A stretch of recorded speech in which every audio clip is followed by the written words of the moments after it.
Salut, bienvenue dans nos hors-séries d'été de Ça tourne pas rond. Toute l'année, elle a répondu aux questions des auditeurs et auditrices. Bonjour Mardi Noir.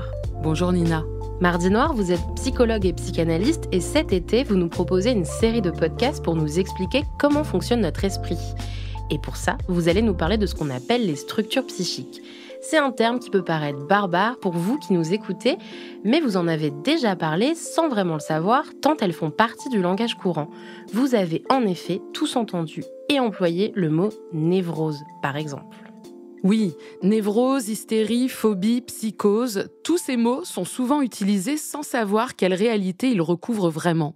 Et c'est de ça dont nous allons discuter ensemble tout cet été, et en particulier de la névrose. L'être humain, et notamment dans la pensée occidentale, est tenté de catégoriser, de classer, d'étiqueter. Ça nous aide à réfléchir, à nous organiser, mais ça a aussi la fâcheuse tendance de créer des carcans, d'ériger des limites qui empêchent de voir plus loin que le bout de son nez. Il n'y a qu'à voir le manuel américain de psychopathologie, le fameux DSM, le manuel diagnostique et statistique des troubles mentaux, qui répertorie un nombre édifiant de syndromes et de symptômes. On y trouve toutes les phobies possibles et inimaginables, des TOC en veux-tu en voilà, toutes les formes de délire observées. Bref, c'est à se demander s'il ne faudrait pas une catégorie par être humain recensé. En psychanalyse, on procède autrement. On part du principe que chaque individu est irréductible à un autre, c'est une donnée de départ. Mais ça ne nous empêche pas de nous référer à de grands schémas pour se repérer. Pour ce courant, la théorie est une boussole, un point d'appui pour s'aider à penser. Les grandes structures psychiques font partie de ce corpus théorique et elles se déclinent en 3 catégories, les névroses, les psychoses et les perversions. Nina, je sens que vous voulez déjà me poser 1000 questions, mais j'ajouterai avant que cette classification est bien un phare dans la nuit de la vie psychique, pas une vérité implacable qui s'abattrait sur les sujets. En fait, pour nous cliniciens, il est essentiel d'avoir en tête ces structures, de bien les identifier, les comprendre, pour ensuite pouvoir aussi s'en détacher et laisser la place aux patients de nous surprendre. Alors vous venez nous énumérer 3 catégories, névrose, psychose et perversion.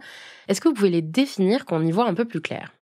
Alors, je ne vais pas rentrer dans le détail, on en aurait pour quelques années, et je vais laisser de côté la perversion qui est sujette à débat et qui est rare comme structure pure. Parce qu'en fait, les traits pervers sont présents chez tout le monde à divers degrés et qualités et ont des fonctions différentes suivant les sujets. D'accord, on va rester sur les 2 autres, donc psychose et névrose. Ce qui distingue une névrose d'une psychose, ce sont d'une part les phénomènes élémentaires qu'on retrouve dans la psychose. Pour en citer quelques-uns, il y a les hallucinations auditives, visuelles, tactiles, mais aussi les phénomènes énigmatiques de corps, c'est-à-dire une sensation qui laisse le sujet perplexe, le poussant à délirer ou à rester dans un état de confusion.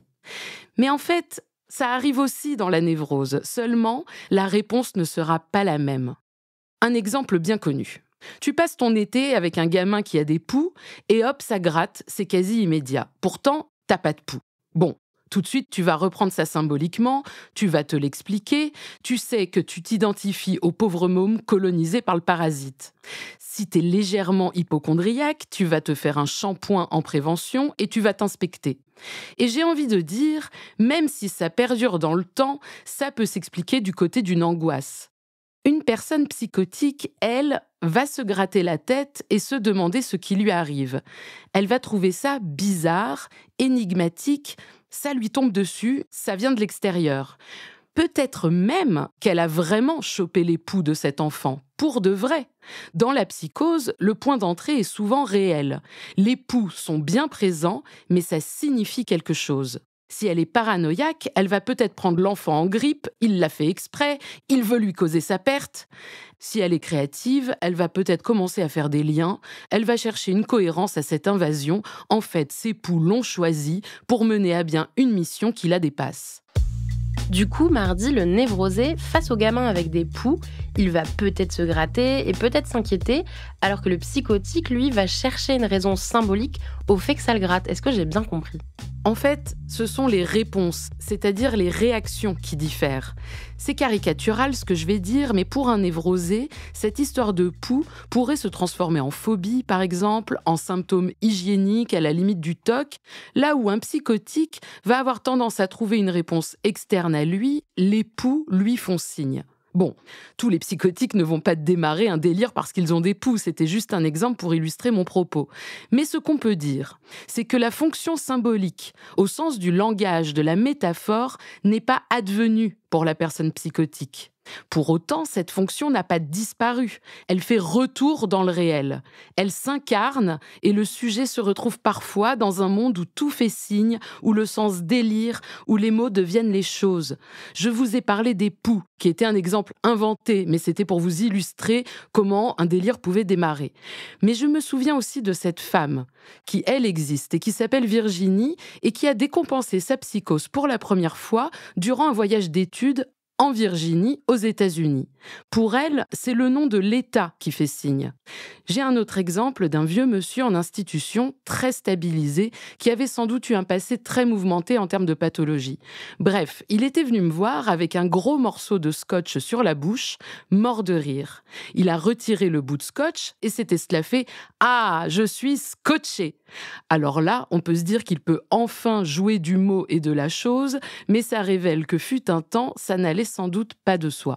Et chez le névrosé, par contre, mardi, du coup, il n'y a pas de sens. Le névrosé, lui, est encombré du symbolique. Ça l'embrouille, il cherche le sens, il mène son enquête. Ses symptômes peuvent être rapportés à des maux d'esprit. Il tente de se démerder des malentendus et ça le fait souffrir. Il va tourner autour de la transmission paternelle, par exemple, parler de son père pendant des heures, de ce que ça représente et signifie pour lui, chercher comment s'en dépatouiller, là où le psychotique va résoudre cette transmission en étant persuadé que son père l'a possédé et qu'il vit en lui. Dit comme ça, c'est encore assez lisse et presque poétique. Mais je ne peux pas donner trop de détails de ce que j'entends pour des raisons évidentes de secret professionnel. Mais disons qu'il y a une certitude du côté du patient qu'un bout du père vit dans ses entrailles.